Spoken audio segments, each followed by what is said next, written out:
¿Cómo están? Muy buenas tardes. Solo comentar que ciertamente, como me comenta la Carla ahí en el chat, por alguna razón cuando estábamos haciendo el cronómetro quedó atrás la clase 7. Pero les tengo buenas noticias porque, claro, hay algunas actividades que como no vamos a poder hacer en estas 2 semanas que vienen por lo menos, de laboratorio, en vez de hacer laboratorio, vamos a recuperar esa clase, Carla, así que tranquila y le agradezco mucho que me lo recuerde, ¿ok? ¿Profe? Eh, Ahora lo bueno es que, claro, dentro de lo malo que significa no poder asistir al laboratorio, lo bueno es que podemos usar el bloque de laboratorio para hacer algún repaso, para hacer sesión de preguntas, para hacer una sesión de juegos de Kahoot, para hacer recuperación de alguna clase que se nos quede en el tintero en el programa, como esa, que es la clase 7 de diversidad en bacterias, que es una clase bien interesante. Muchas gracias, Carla. Ya, Disculpe, solo profe. que la diversidad bacteriana es un tema amplísimo. Yo tuve en el posgrado clases, o sea, cursos que duran un año completo, digamos, de diversidad bacteriana. Sin embargo, acá por lo menos vamos a hacer esta clase, digamos, y vamos a tratar de darle un énfasis en todo lo que es la parte clínica, ¿cierto? A ver, la Vanessa dice que tiene una consulta.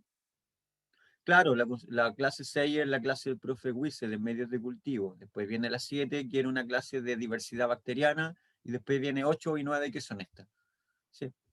Bueno, la clase 6 el profesor la hizo, tal vez le falte subirla. A propósito, mis clases de PDF ya están subidas de esta y de la que viene. ¿Ok? Ya, súper.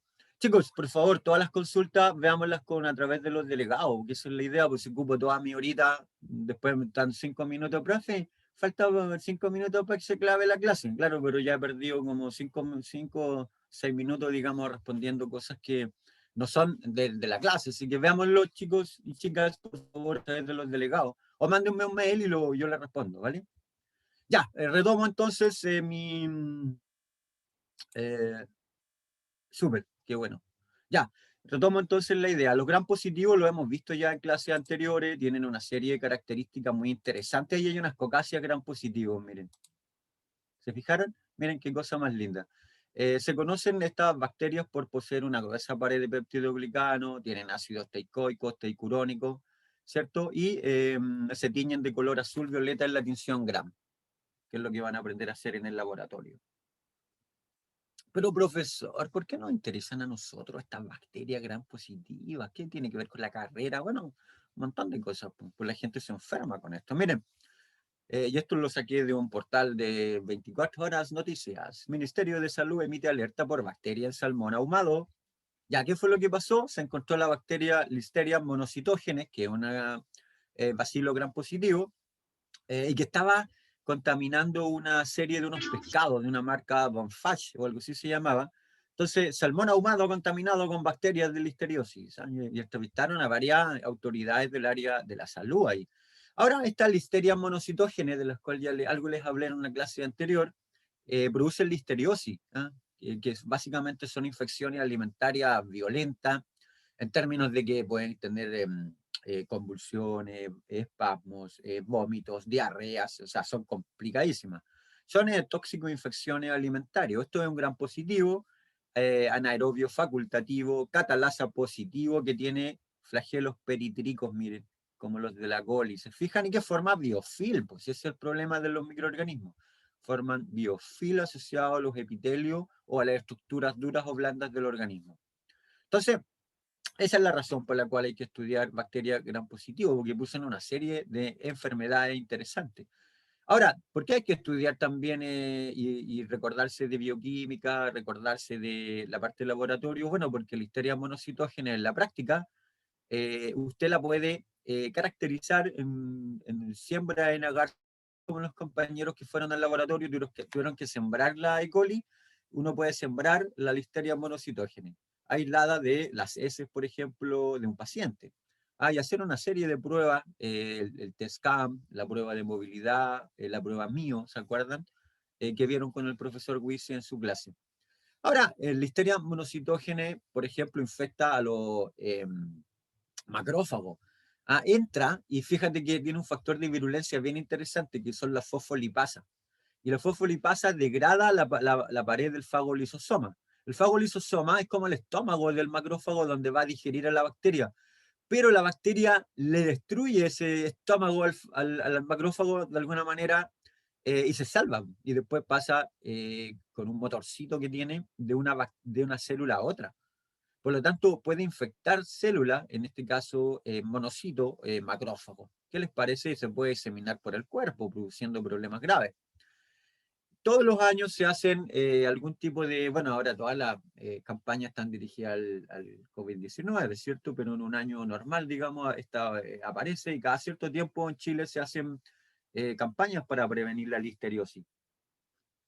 ¿Y en qué consisten las campañas? Básicamente instrucciones a la población, pues cierto, lávese las manos, lave superficies de utensilios de cocina, evite contaminación cruzada, consuma carnes y pescados bien cocidos, claro, porque esa es la fuente de la listeriosis.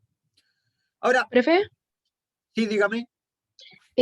¿cuál era la enzima que dijo que podía degradar el estómago de los macrófagos? ¿O no? Esta, mira, la fosfolipasa. PLA Ah, significa fosfolipasa A, PLB, fosfolipasa C y PLC, fosfolipasa C.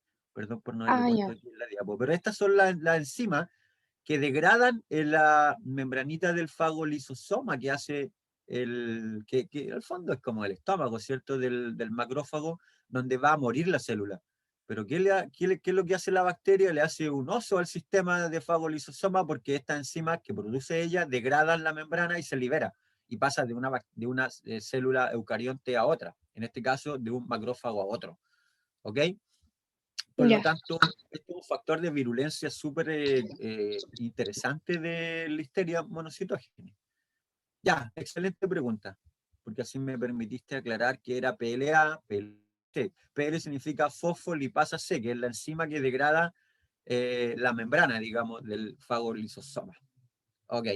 Entonces les contaba que había muchas campañas eventualmente, y nosotros en esta clase, lo que les conté de la listeria es una pequeña introducción para darles a entender por qué es importante esta clase. Ahora lo que quiero es volver a lo general un poco y contarles que en el árbol de bacteria, del dominio bacteria, nosotros estamos acá, mira, este box naranja es el box gram positivo. Ahí están las bacterias que vamos a estudiar ahora. En la próxima clase vamos a ver las proteobacterias. Acá en las proteobacterias están todos los gram negativos. Y todo el resto es el que está en la clase 7 que tenemos pendiente, que es diversidad. Y vamos a ver Aquifex, Termotoga. Ojo que muchas de estas otras no son específicamente bacterias patogénicas. La que más nos interesa son el box, gram positivo y gram negativo, que está aquí en proteobacterias. Sin embargo, siempre es bueno saberlo, porque tener una idea de la evolución. Además que, ojo, a veces se están descubriendo bacterias nuevas que son de alguno de estos grupos y algunas sí son capaces de producir algunos problemas. Por ejemplo, Espiroqueta, mira, que lo vimos en una clase anterior, capaz de producir una serie de problemas, digamos, en la salud de las personas. Aquí un resumen nuevamente, bacteria gram positiva y gram negativa, donde se comparan algunas de sus diferencias, similitudes. Por ejemplo, en el caso de los bacilos gram positivos, yo tengo dos grandes grupos, están los aerobios y los anaerobios. En los anaerobios están nuestros amigos, miren los lactobacilos. Profesor, ¿esos no son los que están en los chamitos? Sí, no, en los chamitos. Antiguamente, yo creo que si lo hubieran dicho una mamá en los años 40, 50, no sé, señora, vamos a darle a su hijo un yogur que tiene bacterias. No, no es posible. Y hubiera puesto el grito en el cielo. Hoy en día las mamás le compran chamitos, le compran todos estos lácteos que vienen con formulaciones de microorganismos, porque cada vez la microbiología se mete más y se sabe que estos microorganismos son benéficos en la microbiota de los niños. Bueno, también hay bacilo gram positivo esporulado. Ahí está nuestro amigo el bacillus aerobius. ¿Se acuerdan? El bacillus anthracis que hablamos en una clase anterior. O hay otros que son anaerobios, como el Clostridium tetani, que produce tétano, y que normalmente vive en la superficie de los clavos oxidados. Por eso uno se entierra un clavito y tiene que ir al médico a que le pongan la antitetánica, o la probabilidad que tienes de agarrarte un tétanos es súper alta. Entonces, este es el cuadro general de los bacilos gram positivos. Ahora, en los cocos gram positivos existen varios grupos que vamos a ver. Principalmente se identifican por su actividad catalasa. Si es catalasa positiva, lo más probable es que sea Staphylococcus. Si es catalasa negativa, puede ser Streptococcus o Enterococcus. Aquí está, miren. ¿Qué es lo que tengo acá en la división gram? Una cocacia en cadena. Probablemente un Streptococcus. ¿Y cómo se hace la prueba? Es súper sencilla, porque tú pones peróxido de hidrógeno, una gotita en el portaobjeto, luego tomas con el asa, que usaron los compañeros, una colonia de la bacteria y la pones ahí. Si genera burbuja, es catalasa positiva, por lo tanto, lo más probable es que sea estafilococo. ¿No? Si no genera burbuja, lo más probable es que sea Streptococcus o Enterococcus, que son otros géneros. Ahora, ¿cómo se hace el diagnóstico de laboratorio de estas bacterias, profesor? Bueno, como les comentaba, primero uno hace un hisopado faríngeo si tiene una persona con una fase, digamos, respiratoria. ¿Ah? O puede tomar de la orina si la persona tiene una sepsis. Por eso esto va de la mano siempre con la anamnesis del paciente. También puede hacer una punción de algún absceso, ¿ah? Donde hay algún bulto, por ejemplo, que es un absceso periodontal, por ejemplo, o el absceso facial también, que es una contagio interno, una infección interna con la bacteria. Tú tomas con una inyección ahí, en esterilidad, una muestra, la puedes ver al microscopio, la tiñe, puedes tomar muestras de sangre, de esputo, punción de heridas, de hueso, de conjuntiva, del interior del oído, ¿ah? Porque obviamente usted va a hacer anamnesis y le va a preguntar al paciente dónde está el problema y va usted ahí, y si es una enfermedad infecciosa va a haber inmediatamente inflamación, mal olor, qué sé yo. Y eso, de ahí toma la muestra. Ahora, una vez que toma la muestra, ¿qué es lo que hace? Voy a hacer la tinción gram directamente, ¿eh? Que fue lo que me hizo a mí. Yo llegué a un laboratorio con una conjuntivitis horrorosa. Y adivinen lo que hizo el profesor Guise. No encontró nada mejor que hacerme una tinción gram ahí del exudado que me salía del ojito. ¿Y qué vimos? Cocacia gram positiva principalmente y muchos macrófagos vimos también, porque una zona de combate, por cierto, entre células del sistema inmunológico y el enemigo bacteriano. Ya, después de la tinción gram viene la siembra en agar sangre, uno lo incuba, después vuelve a hacer una coloración, una tinción gram para chequear que sea la misma bacteria que viste en la muestra inicial del paciente. Luego hacen pruebas de hemólisis y pruebas bioquímicas o serológicas y finalmente un antibiograma.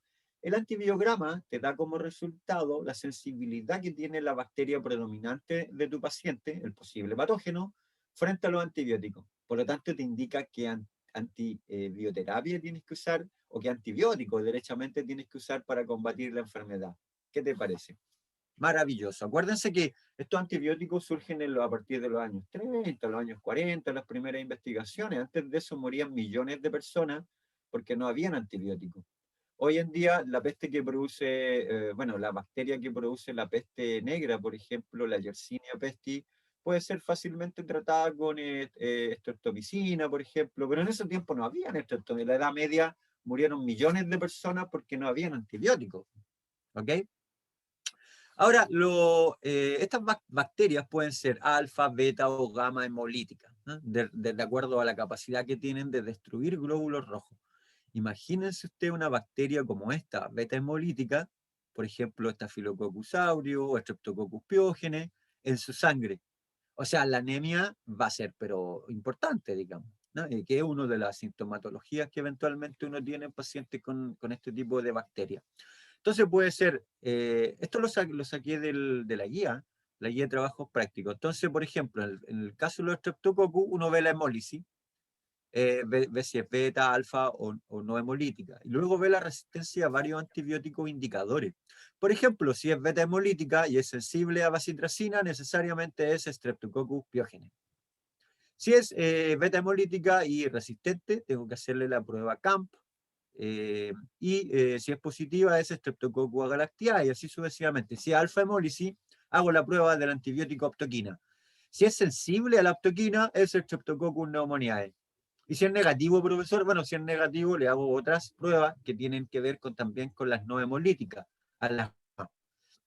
Y ahí está la prueba biliesculina, crecimiento en cloruro de sodio, Ahora, si es positivo para el crecimiento de NaCl y bilisculina, es enterococo. Y si es negativo, es Streptococcus o algún otro streptococo del grupo Viridans. Miren qué interesante, porque lo que estoy diciendo acá es que con unas sencillas pruebas bioquímicas, yo puedo identificar el género bacteriano. Profesor, ¿y eso es importante? Por supuesto que es importante. Por supuesto que sí, porque hay antecedentes que van actualizándose por parte del sistema de salud de que distintos géneros infecciosos de bacterias, cuando son detectados en el paciente, tienen que tratarse con antibióticos muy particulares dependiendo del género. No es lo mismo tratar un Streptococcus pneumoniae que una Enterococcus, por ejemplo. Entonces es importante esto. Ahora, siguiendo en la ruta de por qué es importante esta clase, miren, epidemiología de las enfermedades invasoras causadas por Streptococcus pneumoniae en niños chilenos, proyecciones clínicas de salud pública. ¿Qué es lo que ven en este paper? Este es un paper como que lo tomé por azar, como para ponerles un ejemplo nomás. ¿Por qué? Porque miren, estos Streptococcus, básicamente lo que se hizo fue ir a varios hospitales y empezar en la región metropolitana en distintos periodos de tiempo y ver a qué enfermedades están asociados cuadros infecciosos en unidades o en niños en general enfermos por enfermedades infecciosas. Y ver cuando era Streptococcus, a qué enfermedad se relaciona. Y ahí está, pues miren, en un porcentaje importante de casi, qué sé yo, el 30% en el periodo enero-junio del 94 al 98, eran meningitis, miren. Había altas frecuencias de neumonía y pleuroneumonía. Cuadros de septicemia, que son súper peligrosos porque esas son cepas de Streptococcus que se diseminan por todo el cuerpo, pueden llegar a cualquier parte. Y otras pues, distintas. ¿Y qué nos quiere mostrar ahí, profesor? Básicamente que se den cuenta de la incidencia o del tipo de enfermedades que están asociadas a cepas de Streptococcus pneumoniae en niños acá en Chile. Y las proyecciones de la revista chilena de infectología. Este tipo de referencias las van a tener que empezar a usar ustedes, ya no pueden seguir usando. Yo me puedo dar el lujo de tomar una nota de una prensa y la pongo en la clase y la discuto, digamos, con fines pedagógicos, pero cuando usted haga informes, tiene que empezar a usar este tipo de revistas. Se las voy presentando. Revista Chilena de Infectología, ASM Journal. ASM es por la Asociación Internacional de Microbiología, en el caso de enfermedades infecciosas. O textos específicos que emanen, digamos, de las autoridades médicas o del colegio de enfermeros y enfermeras, etc. Mira, acá están los estreptococos que les acabo de enseñar a identificar. Mira, está Streptococcus pyogenes, que es del grupo A de Lancefield, que es beta hemolítico. ¿Dónde está, profesor? En la garganta, la piel. Tiene una serie de características o datos de laboratorio que tú lo puedes ver. Por ejemplo, es inhibido por bacitracina, que es un antibiótico específico. ¿Y a qué enfermedades se relaciona? Bueno, aquí está faringitis, prodermitis, erisipela, fiebre reumática, glomerulonefritis, un montón de cosas. Pues mira. Y acá, allá arriba te presento la foto primero del estreptococo. Ahora, yo no sé si esta foto es de cuál de estos estreptococos, por eso que primero hago la tinción gram y veo que sea un estreptococo, es decir, una cocácea que crece de manera, con agrupación en forma de cadena, miren, uno después de otro. Y ahí está un típico cuadro de piodermitis, digamos, o de escarlatina, miren. Estas son celulitis graves. Celulitis me refiero a infecciones de la piel. Y ahí también está Streptococcus agalactiae, Streptococcus bovis, que son de otros grupos de Lancefield. ¿Qué es el grupo de Lancefield? Ya se los voy a explicar. Primero, contarles que el Streptococcus agalactiae, mire que está acá, que es del grupo B, es súper importante porque en el recién nacido, en embarazada, produce una serie de enfermedades. De hecho, puede producir meningitis, neumonía en pacientes prematuros, digamos. Corioamnionitis, endometritis, colonización vaginal asociada con parto prematuro. Profesor, ¿y eso es relevante? Por supuesto que sí. El Streptococcus del grupo B o eje B, como por ejemplo Streptococcus agalactiae, mira, cuando está presente en la garganta o en alguna parte o en la vagina de la madre, por ejemplo, puede pasar, ahí está, mira, las bacterias como están pasando de la vagina de la madre, están pasando directamente al tejido amniótico, pasando la barrera transplacentaria.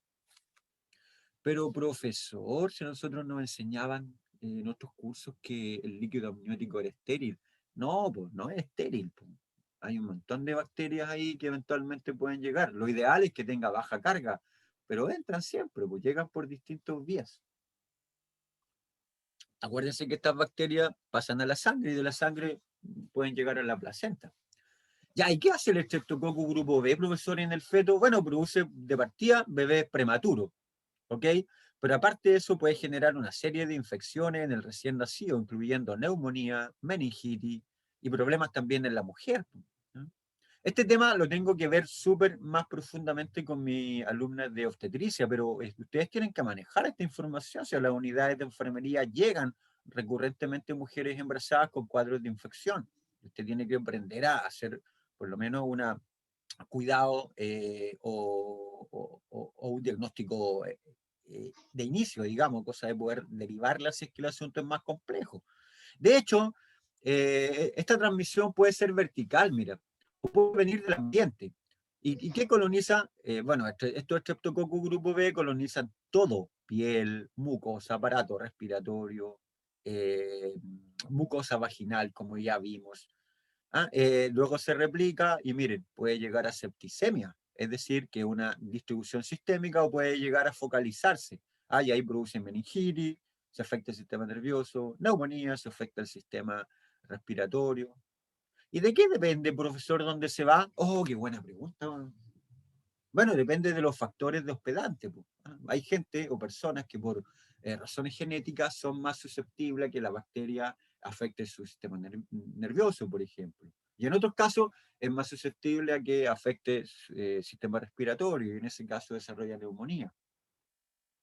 Obviamente un niño, un bebé que está recién desarrollando su sistema respiratorio va a verse muy afectado por esta bacteria, ¿cierto? De hecho, la septicemia, la neumonía y todos los cuadros que producen se generan porque llegan las bacterias a lugares donde no deberían estar.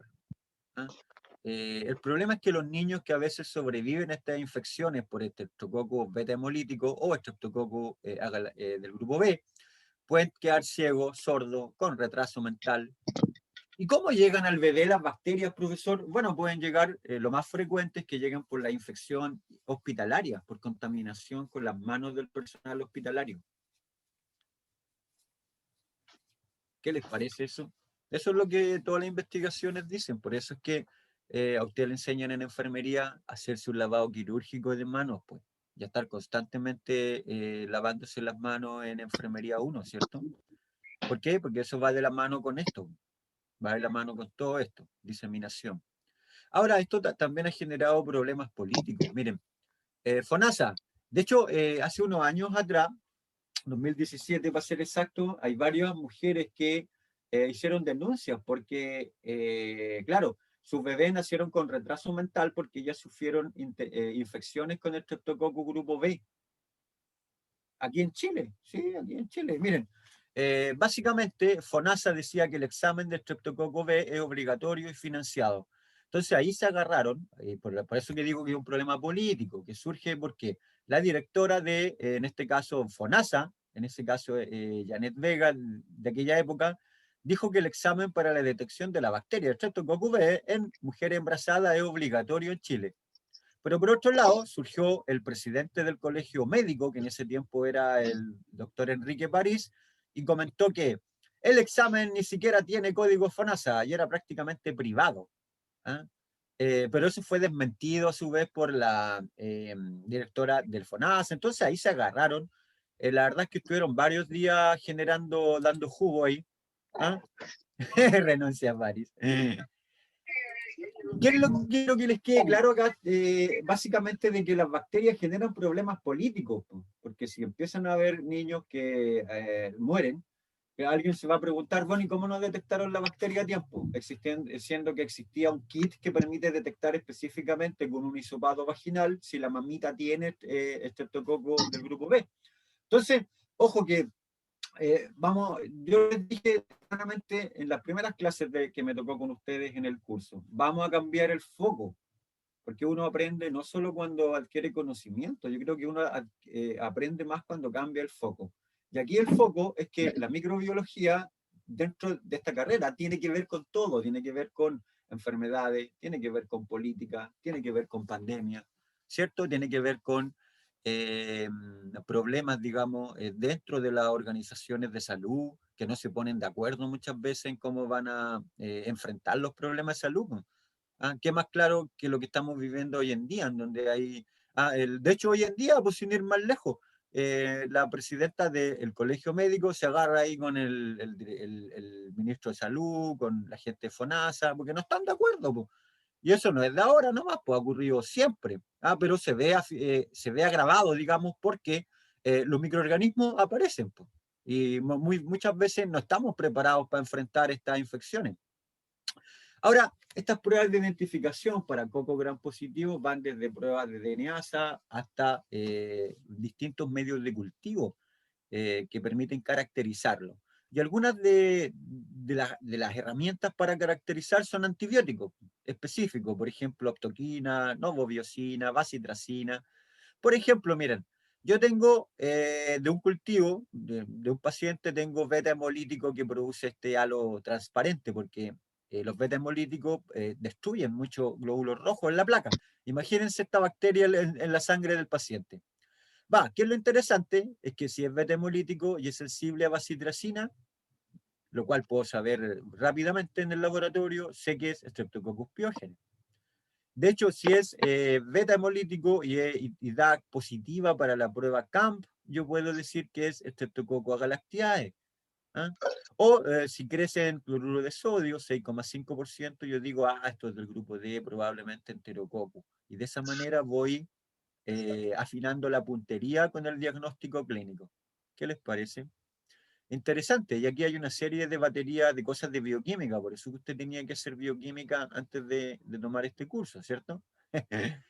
Ya, vuelvo entonces a algunos de hecho algunos de estos los vieron con el profesor, pero es bueno que lo reforcemos. Miren, dijimos, lo veo en tinción gram, veo que es un estreptococo. ¿Qué es lo que hago? Estafilococo. Un coco nomás. Puede ser catalasa positiva y ahí es estafilococo. O puede ser catalasa negativa y ahí es uno de estos dos, Streptococcus o Enterococcus. Esta es la prueba catalasa, es súper fácil porque mira, tú pones peróxido de hidrógeno y si hay burbuja, quiere decir que la prueba es positiva.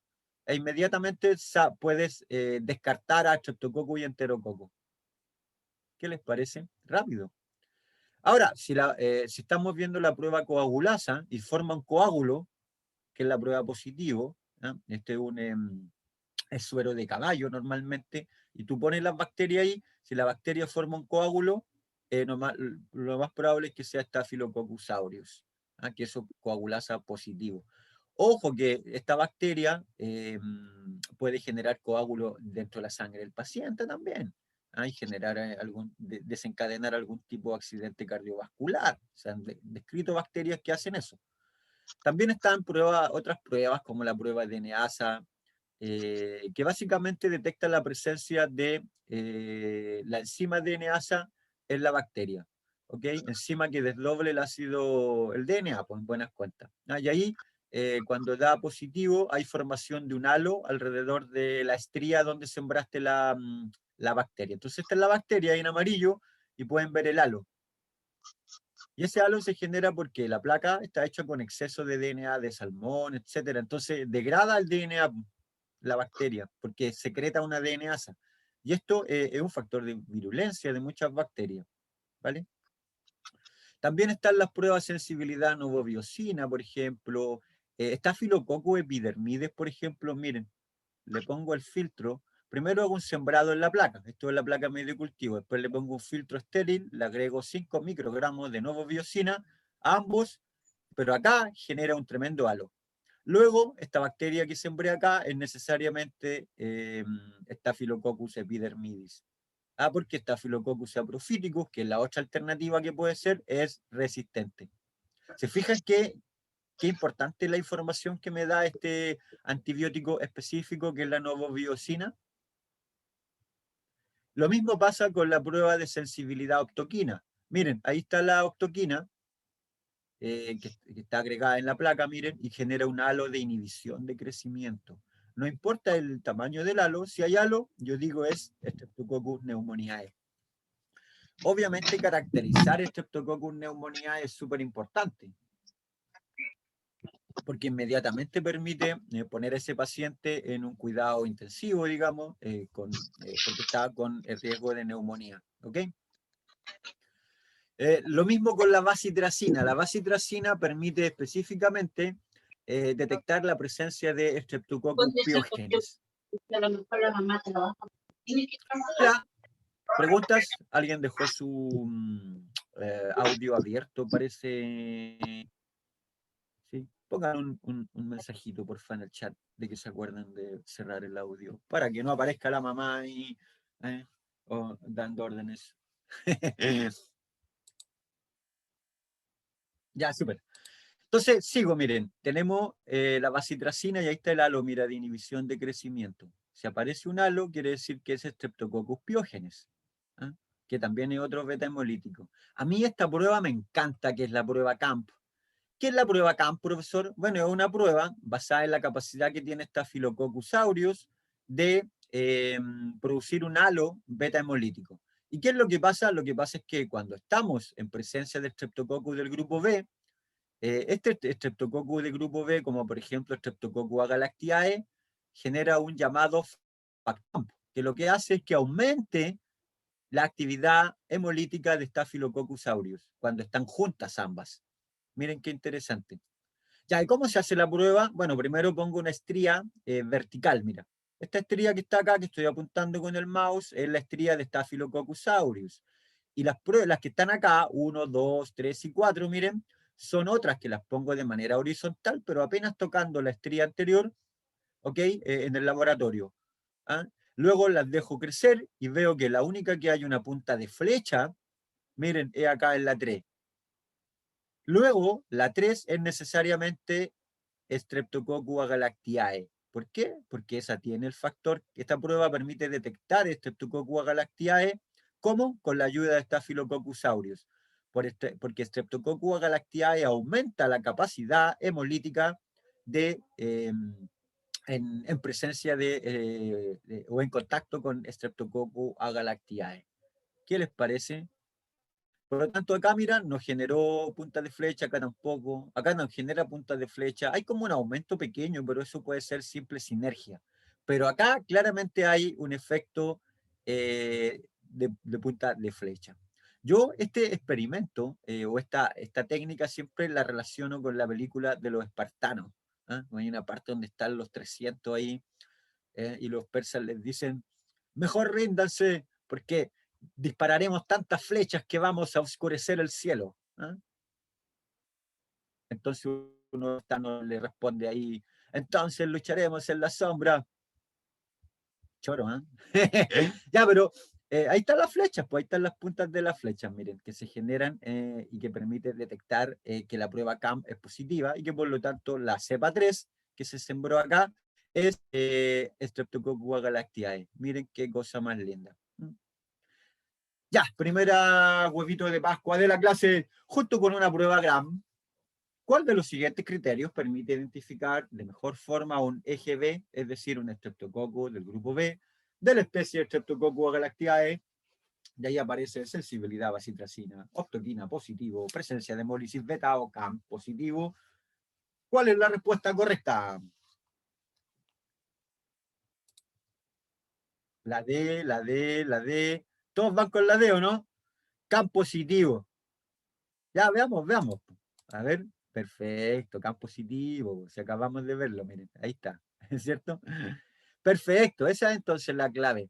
Por lo tanto, ahí tiene de regalo los que vienen a clase. Muy bien, Natalie, es la prueba CAMP positivo es la que permite hacer esto. Ahí tenían un regalito que les trajo el conejito de Pascua en la clase del profe Pato escondido ahí, el huevito de Pascua. Ya, de entonces, CAMP positivo. Ahora también hay otras pruebas, que son la bilis esculina, que permite detectar el Enterococcus fecalis, por ejemplo, por ennegrecimiento del medio. O permite detectar en general a Enterococcus, ¿por qué? Porque crece en cloruro de sodio. Pues miren, ahí está creciendo. Profesor, ¿y cómo sabe que está creciendo? Porque se puso turbio. Mira, compara el control sin sembrar con aquí donde sembraste. Claramente está creciendo. Y si crece en NaCl a una concentración tan alta de Enterococcus. ¿eh? Obviamente aquí uno va cruzando información y realiza varias pruebas pues, paralelamente sobre la bacteria para que la identificación inicial presuntiva sea confirmada con distintas baterías bioquímicas y medios de cultivo típicos del área de la microbiología. ¿Qué le parece? Bonito, ¿no? Ya, quiero pasar ahora a hablar de un género que a mí por lo menos me interesa mucho, que es Staphylococcus. Ojo que a diferencia de los estreptococos que ya hemos visto, los estafilococos, miren, crecen como racimos. Ojo que aquí tengo el rojo, el que más se documenta como patógeno dentro de la familia Micrococaceae, que tiene 3 géneros. ¿ah? De hecho, se dice que Micrococcus, por ejemplo, no es patógeno. Sin embargo, yo encontré un paper, pues chiquillo. Por ejemplo, aquí está en la placa Micrococcus luteus, que se llama luteus porque es amarillo, porque produce pigmentos carotenoides, como muchos del género Micrococaceae. Y encontré un paper de que sí puede generar enfermedades. Por lo tanto, les vuelvo a llamar la atención. Aquí no, muchas veces estamos todos somos estudiantes, todos tenemos que irnos poniendo al día, porque siempre está saliendo información nueva que complementa lo que ya sabemos, porque la ciencia es así. Pues. Esto no es un dogma de fe. Aquí nada está dicho, todo puede ser puesto en duda. O, bueno, hay cosas que no, digamos, que son teorías, que cosas de fondo, digamos. ¿no? La teoría de la generación espontánea, yo creo que nadie va a avalarla de nuevo, ¿no? Eso está superado, pero con cosas de conocimiento, por ejemplo, siempre salen nuevos antecedentes. Ya, en el caso de estafilococos, son gram positivos, pero en racimo fermentan azúcares. Aquí están, les presento algunos de los que ya vimos a propósito de la diferenciación con estreptococos. Tenemos Staphylococcus aureus, Epidermidis y Saprophyticus. ¿eh? Ojo que yo a los 3 los veo muy parecidos en una tinción gram, por eso que tengo que hacerle pruebas bioquímicas para ir diferenciando cada uno. Ya, y ese aureus, por ejemplo, vive normalmente en nuestra membrana nasal, nasofaringeo, en el tracto, en un montón de, profe, para todas las bacterias Gram existe una prueba específica para su detección. Sí, normalmente la mayoría de las bacterias, cuando uno sospecha, le puede hacer un kit, digamos. Ojo que las bacterias Gram son aquellas que se tiñen o Gram positiva o Gram negativa, ¿ok? Y eso solo nos dice algo acerca de la pared o estructura general, o si es cocácea y la forma que tiene, pero no nos dice el género. ¿eh? Es justamente lo que les comentaba anteriormente, Daniela. Mira, aquí estos 3 de género los voy a averiguar en la tinción Gram, porque los 3 se agrupan en racimo, los 3 son cocácea Gram positiva, los 3 violeta en la tinción Gram. ¿Cómo los voy resolviendo? Con baterías bioquímicas o kits o medios de cultivo, que son los que algunos ya, o con antibióticos específicos. Ahora, quiero acercarme un poco más a la carrera, porque aquí ese aureus, que ya saben que son cocácea gram positiva en racimo, produce una serie de problemas, miren, furúnculo, impético, necrólisis, osteomelitis, síndrome de shock tóxico, enfermedad de Ritter, todos estos son algunos cuadros. ¿Ven cómo nos vamos metiendo de a poquito en la parte ya del diagnóstico y de la clínica? De hecho, hay un montón de problemas que generan enfermedades respiratorias, hasta meningitis producidas por Staphylococcus aureus. Aquí tengo, por ejemplo, el impético. Y el impético está en el orden de una enfermedades piógenas que afectan la piel, miren. ¿Cuál es la etiología? La etiología es el origen de la enfermedad, el origen microbiológico o el agente etiológico, que a veces yo digo agente etiológico, me refiero al origen. Esto viene del griego, etiología, que significa el origen de. Y el origen aquí es Staphylococcus aureus y Streptococcus beta-hemolítico, que a veces atacan juntos, mira, y generan este tipo de cuadros bastante complejos. Ahora, Staphylococcus aureus es una especie patógena Pero ojo, hay muchas especies de Staphylococcus aureus que no son patógenas y que viven con nosotros y que conviven con nosotros, son parte de nuestra microbiota normal. De todo hay en las viñas del Señor, dice el Papa, ¿cierto? Y ahí está el pigmento betacaroteno que hace que se vea amarillento. Por eso que también le llaman el estafilococo dorado. ¿Ah? ¿Escuchabas hablar del estafilococo dorado? Es porque se ve así como medio dorado en la placa de cultivo porque produce estos pigmentos betacarotenoides. Ah, y aquí es como se ve al microscopio, miren, ahí está, ahí se ve como diplococo, ¿cierto? Ahí está un poco más alargado, ahí. Y aquí se ve bien, ya como racimo, miren. ¿Eh? Hay un montón de medios de cultivo, por ejemplo, el medio Baird Parker, que me tocó usarlo, específicamente tiene telurito, entonces la colonia se ve negra de Staphylococcus aureus y genera un halo blanco, miren. Y hay otros medios de cultivo que vamos a ver en el laboratorio que son específicas. Hay un cromagar Staphylococcus aureus, así se llama el medio, cromagar. ¿Por qué? Porque cuando está en ese aureus, mira, genera un halo amarillo, a diferencia de Staphylococcus epidermidis, que no genera el halo amarillo. Por lo tanto, solo con una... Si ya lo tengo identificado por Gram, que es una cocácea Gram positivo en racimo, y yo lo pongo aquí en estos medios y inmediatamente descarto o veo si es Staphylococcus aureus siempre que forme un halo amarillo, mira. ¿Y por qué forma un halo amarillo? Bueno, porque entre otras cosas genera un cambio de pH, a diferencia de esta otra, y eso me hace que cambie el medio, porque tiene un indicador de color de cambio de pH. ¿Qué te parece? Interesantísimo, como los medios de cultivo. ¿Qué características tienen estos estafilococos? Bueno, son gram positivos, presentan cápsula algunos. Y hay una serie de identificación, como les contaba, de pruebas de laboratorio que van desde fermentación de manitol, coagulasa positivo, catalasa positivo, ¿ok? Pero ojo, también se pueden identificar con fagos. Pero profesor, si los fagos son virus de bacterias, ¿cómo los virus me van a servir para identificar bacterias? Claro que sirven, porque yo tengo una colección de bacteriófagos que solamente me generan placas de Lisi o atacan un tipo de bacteria. Luego, si yo tengo duda, le aplico el fago. Y si el fago ataca esa bacteria, luego tengo identificada la bacteria, porque yo tengo grupos de bacteriófagos que atacan a grupos específicos de bacterias. Por lo tanto, aquí la clave es que yo siembro la colonia desconocida en presencia del virus. Y mira, ahí se generan placas de lisis. ¿Y qué es eso, profesor? Esos son plaquitas donde hay virus, pero que mataron a la bacteria, por eso se ven como halos, mira.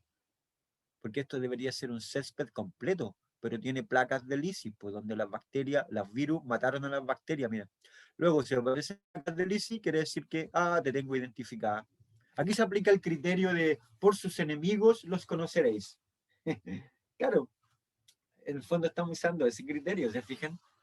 Ahora, ojo que hoy en día se está proponiendo que los fagos también pueden ser un reemplazo a los antibióticos tradicionales para tratar enfermedades. Y se están haciendo investigaciones buscando fagos que atacan específicamente a estafilococo, a streptococo, beta-hemolíticos, productores de enfermedades. Y a lo mejor en el futuro los virus van a ser nuestros salvadores, digamos, en términos de que van a permitirnos contrarrestar enfermedades de origen bacteriano. Ahora, estas infecciones, estas filocócicas primarias, pueden ser cutáneas, gastroenteritis, pulmonares. El síndrome de shock tóxico es básicamente una infección alimentaria. ¿Por qué? Porque el problema es que producen muchas toxinas estas bacterias. Ahora, normalmente hay un tratamiento médico-quirúrgico donde usted tiene que retirar la zona de tejido que está afectado con pus y luego hacer tratamiento con antibióticos de elección que puede ser penicilina. Ahora también puede ser meticilina, derivados de penicilina. El problema es que, claro, es que han aparecido muchas resistencias. De hecho, la alternativa cuando hay resistencia a los beta-lactámicos se usa cefalosporina de primera generación. Y últimamente, cuando ya hay mucha resistencia a beta-lactámicos, se ha usado vancomicina. ¿Ah?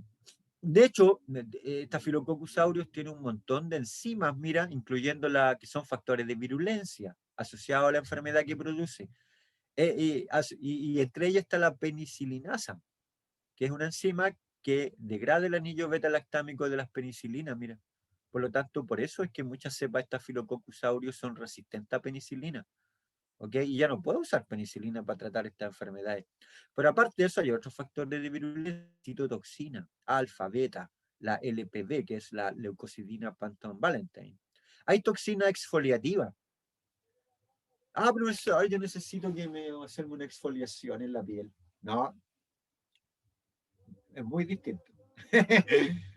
La exfoliación se la hacen, digamos, con una cremita especial. Esta bacteria te genera una destrucción de la piel, que es distinto, no se confundan con los conceptos. Enterotoxinas, mira, un montón de enterotoxinas produce la bacteria. Síndrome de shock tóxico también.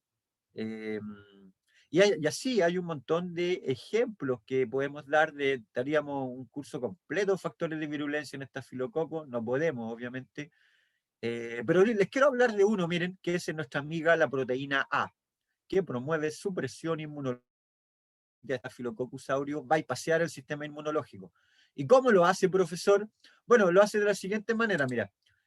Acá a la derecha te muestro lo que ocurre en condiciones normales, mira.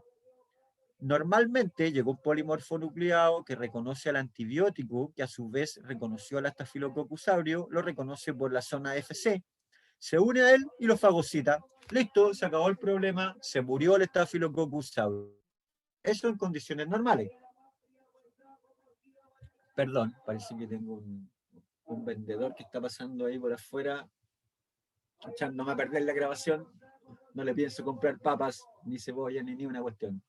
Ya, entonces, ¿qué es lo que pasa? Miren, lo que pasa es que esta que está aquí, que parece media luna, es la famosa proteína A. Y mira lo que hace Staphylococcus aureus. Sintetiza esta proteína A, mira, y es capaz de secuestrar anticuerpos, con lo cual disminuye la fagocitosis sobre ella. Porque esto puede permanecer asociado a la membrana, pero normalmente lo suelta el estafilococo y engaña al anticuerpo. El anticuerpo va y marca la proteína A. ¿Se entiende la idea, cierto? En el fondo esto equivale a disminuir la concentración de anticuerpos contra Staphylococcus aureus en el plasma del paciente. Pero por otro lado, y por el mismo precio, y no contento con solo eso, la proteína A va y se une ahora por su zona FAB, digamos, ¿a qué? A ciertos receptores de anticuerpos que están en las células B. Las células B son las que evolucionan para generar células plasmáticas que a su vez generan anticuerpos, ¿se acuerdan? Y miren lo que hacen. Se une e induce apoptosis con lo cual destruye las células que producen anticuerpos, con lo cual nuevamente sigue disminuyendo aún más la fagocitosis. Es decir, un sistema clave de defensa es completamente anulado por Staphylococcus aureus gracias a la presencia de esta proteína A, uno de los grandes factores de virulencia de esta cepa. ¿Qué les parece? Ahí hay resúmenes de todos los factores de virulencia que tiene. No tengo mucho tiempo para verlo a todos, pero sí quiero ver esta, miren. La exfoliatina es súper importante porque la exfoliatina A y B son proteasas que destruyen la desmogleína 1, mira, en el estrato granuloso. Y mira cómo queda la piel del niño, mira. Le empieza a destruir la piel. Y luego, bueno, y aquí hay más resúmenes de un montón de otras enterotoxinas que se pueden producir, citotoxinas, toxinas pirogénicas. Y acá está la que estamos viendo, mira, son toxinas epidermolíticas que destruyen la desmogleína 1 en el estrato granuloso de la piel. Hay también un montón de enzimas que están asociadas a esto que van degradando tejido. ¿Ok? Aquí les muestro, por ejemplo, una serie de proteínas de unión, mira, proteínas de unión a elastina, proteínas de unión a colágeno. Pero profesor, si la elastina, el colágeno, la fibronectina son proteínas de la matriz extracelular, de la célula epitelial humana. ¿Qué hace un receptor o una adhesina que reconoce eso en la bacteria? Muy buena pregunta. La respuesta es que a lo mejor durante millones de años, ¿cierto? Ha evolucionado la bacteria para reconocer estas proteínas del epitelio y unirse ahí, pues, ahí están, mira, y se unen y forman biofilm. Pues. Y también, dependiendo de la fase, por ejemplo, en la fase de desarrollo exponencial, genera muchas de estas proteínas de unión, mira. Y ahí está nuestra amiga la proteína A, pues, la misma que vimos ahora. la coagulasa, que les nombró el profe Wyss en una de sus clases, etc. Pero también existen proteínas de fase estacionaria, y ahí están toda esta enterotoxina, alfa-toxina, la toxina TSST1 de shock tóxico, enterotoxina B, etc. ¿Qué les parece? Hay un bonito resumen. Les presento a Staphylococcus aureus en un esputo de un paciente con neumonía, mira. Ahí está, por tinción Gram. Esto tiene una serie de complicaciones clínicas, ¿eh? Un montón de complicaciones asociadas a la neumonía. Y aquí está lo otro que está asociado a la destrucción o a la producción por parte de esta bacteria. Porque esta bacteria no solo exfolia, sino que genera celulitis. Un día iba en el ascensor y una de las estudiantes, no recuerdo si era enfermería o de qué carrera, pero le dice, ay, que estoy preocupada porque tengo celulitis. No, pues ya no tenía celulitis, ¿no? A lo más tenía uno que otro rollito, digamos, pero ni un ejercicio no solucione. Esto es celulitis, es inflamación de las células, no se confundan con los términos. A veces ustedes usan términos que los escuchan, pero que no corresponden a la clasificación clínica. Una celulitis es una cuestión seria, generada por bacterias, como las que estamos viendo, mira, y pueden ser celulitis orbitaria. De hecho, esto fue lo que me agarré yo una vez. Que el profesor Wyss me hizo una tinción Gram, y claro, estaba lleno de cocacia Gram positivos. Eso es lo que tuve. Y esto uno se lo puede agarrar por una infección, digamos, o por baja de defensa. Hay muchos factores acá. Esto es una celulitis, chiquillo, miren, asociada a furunculosis, es destrucción grave del tejido epitelial de la piel, miren. Esto no es una cuestión de que hay un poquito grasita más. De hecho, en niños les puede dar una dermatitis exfoliativa generalizada en el recién nacido, de la mano de necrosis epidérmica, miren. Y aquí se los presento, miren. Pemphigo neonatorum es cuando este tipo de enfermedades piógenas, digamos, o piodérmicas a la piel, le da a un niño recién nacido, digamos. Y mira, y esto es súper doloroso para el bebé, súper doloroso, pues si le está descamando la piel, digamos. Y está penetrando un poco en el tejido. Los niños sufren mucho con este tipo de enfermedades. ¿Ok? Claro, en el fondo equivale a quemaduras, digamos. A ver, sí, a veces se sacan muelas que tienen fiebre, claro, y da celulitis facial. ¿Por qué? Porque al sacarse usted la muela, le puede entrar una infección y se genera un absceso. Y si le entra un estafilococo en el lugar en donde le sacaron la muelita y que quedó expuesto, claro que puede tener una... Exactamente, Javiera. Hay un montón de enfermedades asociadas a estas bacterias, por eso es importante que las vayan reconociendo. Miren, ahí tengo un furúnculo, miren, lesión causada por Staphylococcus aureus. También tengo intoxicaciones alimentarias de las que quieran. Pero profesor, ¿y cómo se produce eso? Se produce por las toxinas que produce la bacteria. De hecho, el problema de Staphylococcus aureus hoy en día, más que sus factores de virulencia en sí, es que ninguno de los antibióticos la está afectando, porque son resistentes a todos. Miren, la meticilina fue desarrollada a finales de los 50. A principios de los 60 ya fueron identificados los MRSA, MRSA. ¿Qué significa MRSA, profesor? Significa Staphylococcus aureus resistente a meticilina. Antes se había inventado la vancomicina como una alternativa a la penicilina, pero a los pocos años aparecieron cepas resistentes a vancomicina. Eso significa BRCA, Staphylococcus aureus resistente a vancomicina. ¿Ok?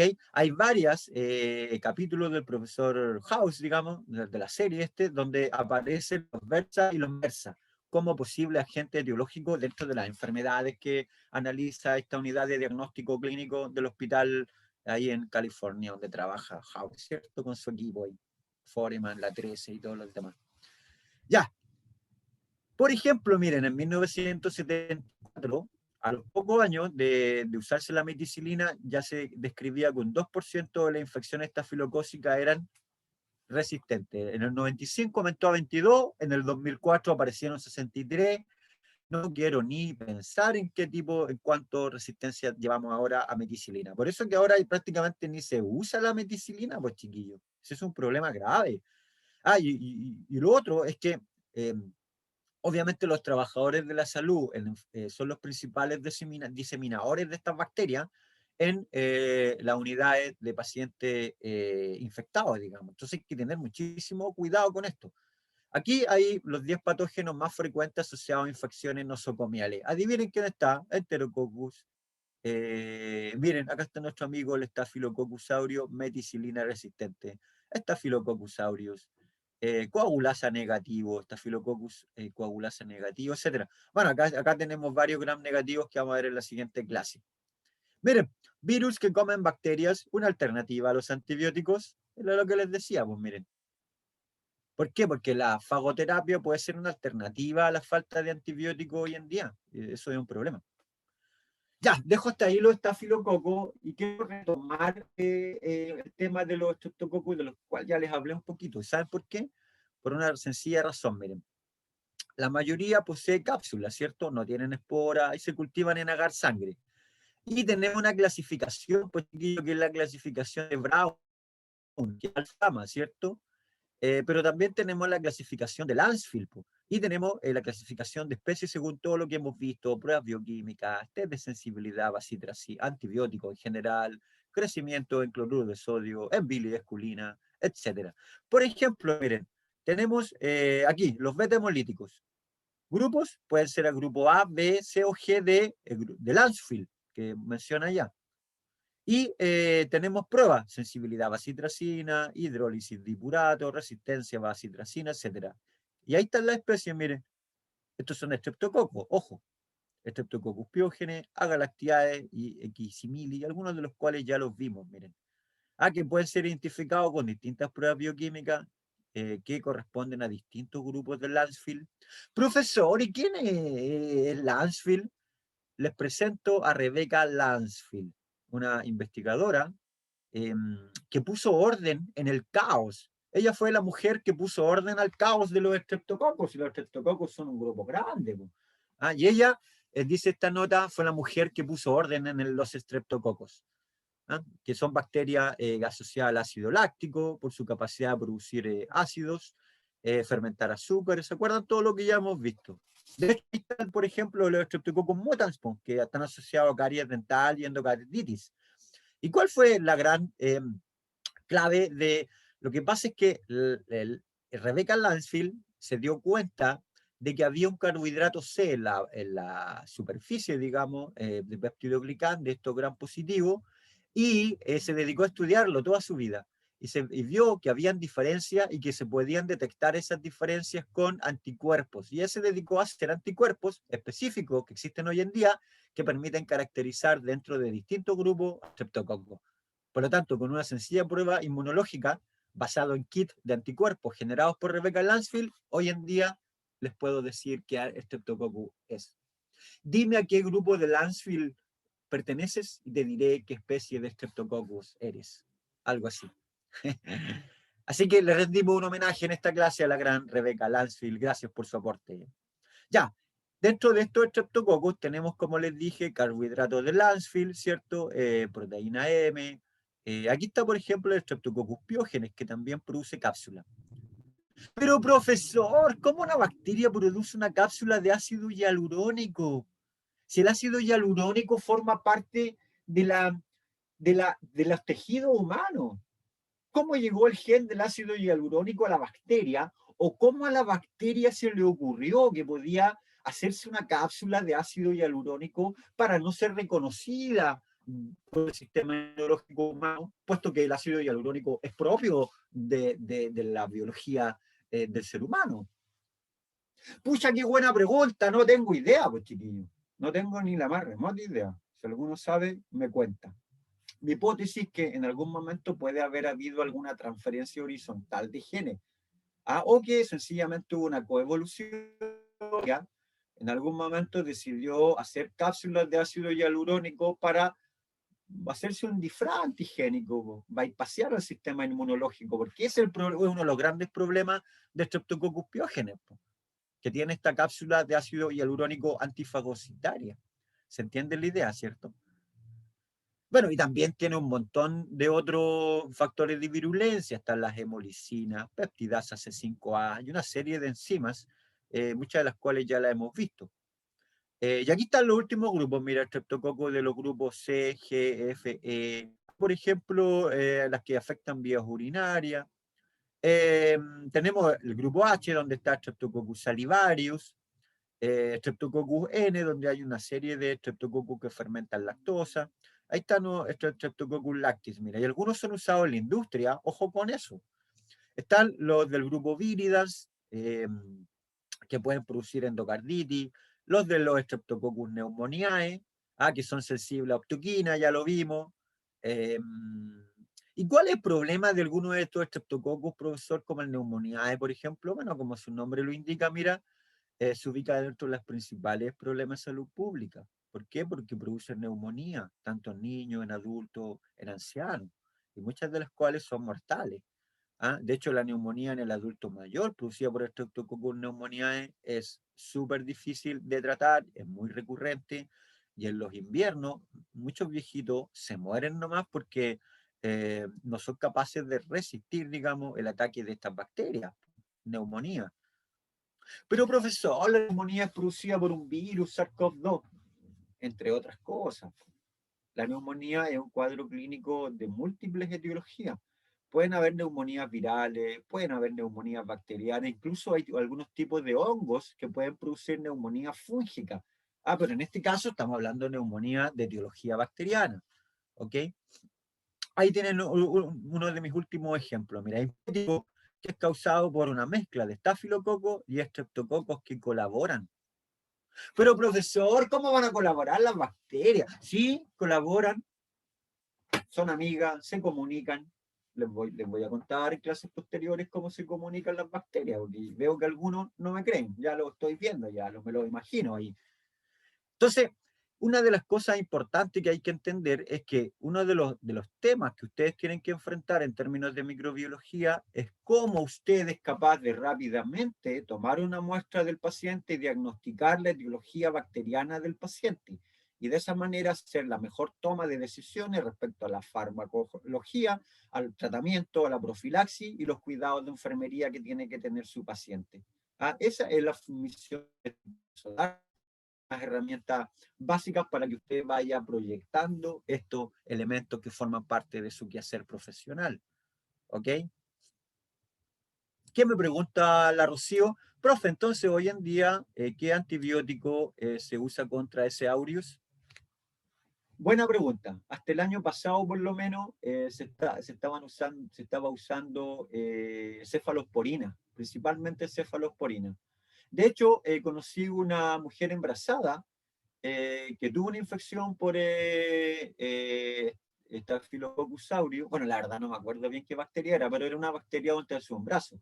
Y le dieron una cosa que se llamaba nitrofurantoína. Ahora, obviamente cuando usted llegue a trabajar al box de enfermería va a tener una serie de informaciones, porque normalmente esto se está actualizando todos los años. ¿Por qué? Porque se va midiendo cuáles son las cepas que andan dando vuelta por parte del ISP, y el ISP informa al ministerio, y el ministerio informa a las unidades donde usted va a trabajar, ya sean públicas o privadas, y les dicen, mira, hemos detectado mucha resistencia a meticilina, por lo tanto se recomienda no usar meticilina, empecemos a usar vancomicina. Ahora, si hay resistencia para todo eso, como normalmente está ocurriendo hoy en día, se empiezan a usar antibióticos de última generación, y bueno, ahí pueden estar la cefalosporina, hay una serie de medicamentos. Que es una muy buena pregunta la tuya, entre paréntesis, Javiera. Yo no me atrevo a darte ahora un nombre específico. Te estoy poniendo ejemplos nomás. ¿Por qué? Porque esto lo van a ver en farmacología. Pues acuérdese usted que este curso es prerequisito. Así que qué bueno que tiene esas preguntas para que se las haga la profe de farmacología. Ahora, si le interesa realmente el tema, puede entrar al ministerio. El ministerio tiene está sacando informe todos los años de qué antibióticos son más apropiados, digamos, al estatus epidemiológico de las cepas que andan dando vuelta. ¿Se entiende, cierto? Yo quiero terminar con esta foto diciéndoles que las bacterias colaboran a veces para producir enfermedades. Por lo tanto, ¿qué tenemos que hacer nosotros para vencer a estas cepas bacterianas patógenas? Colaborar. Ahora, ¿cómo se realiza entonces rápidamente la muestra y el diagnóstico del tratamiento? Y me despido con esta diapo, miren. En el futuro se sabe que sus smartphones van a ser usados para detectar bacterias y enfermedades. De hecho, hay plataformas integradas de papel celulosa que se incorporan a algunos nuevos modelos de smartphone que permiten detectar muestras biológicas a partir de sangre, líquido peritoneal. Pero profesor, usted me está diciendo que cuando yo llegue a trabajar al hospital, a lo mejor junto con el delantal, con el logo de la empresa, de la clínica, qué sé yo, o de el hospital público donde me desarrolle, me van a dar un celular, un smartphone que va a tener una aplicación integrada donde yo voy a poder poner una muestra del paciente, inmediatamente voy a saber de qué bacteria se trata. Sí, pues.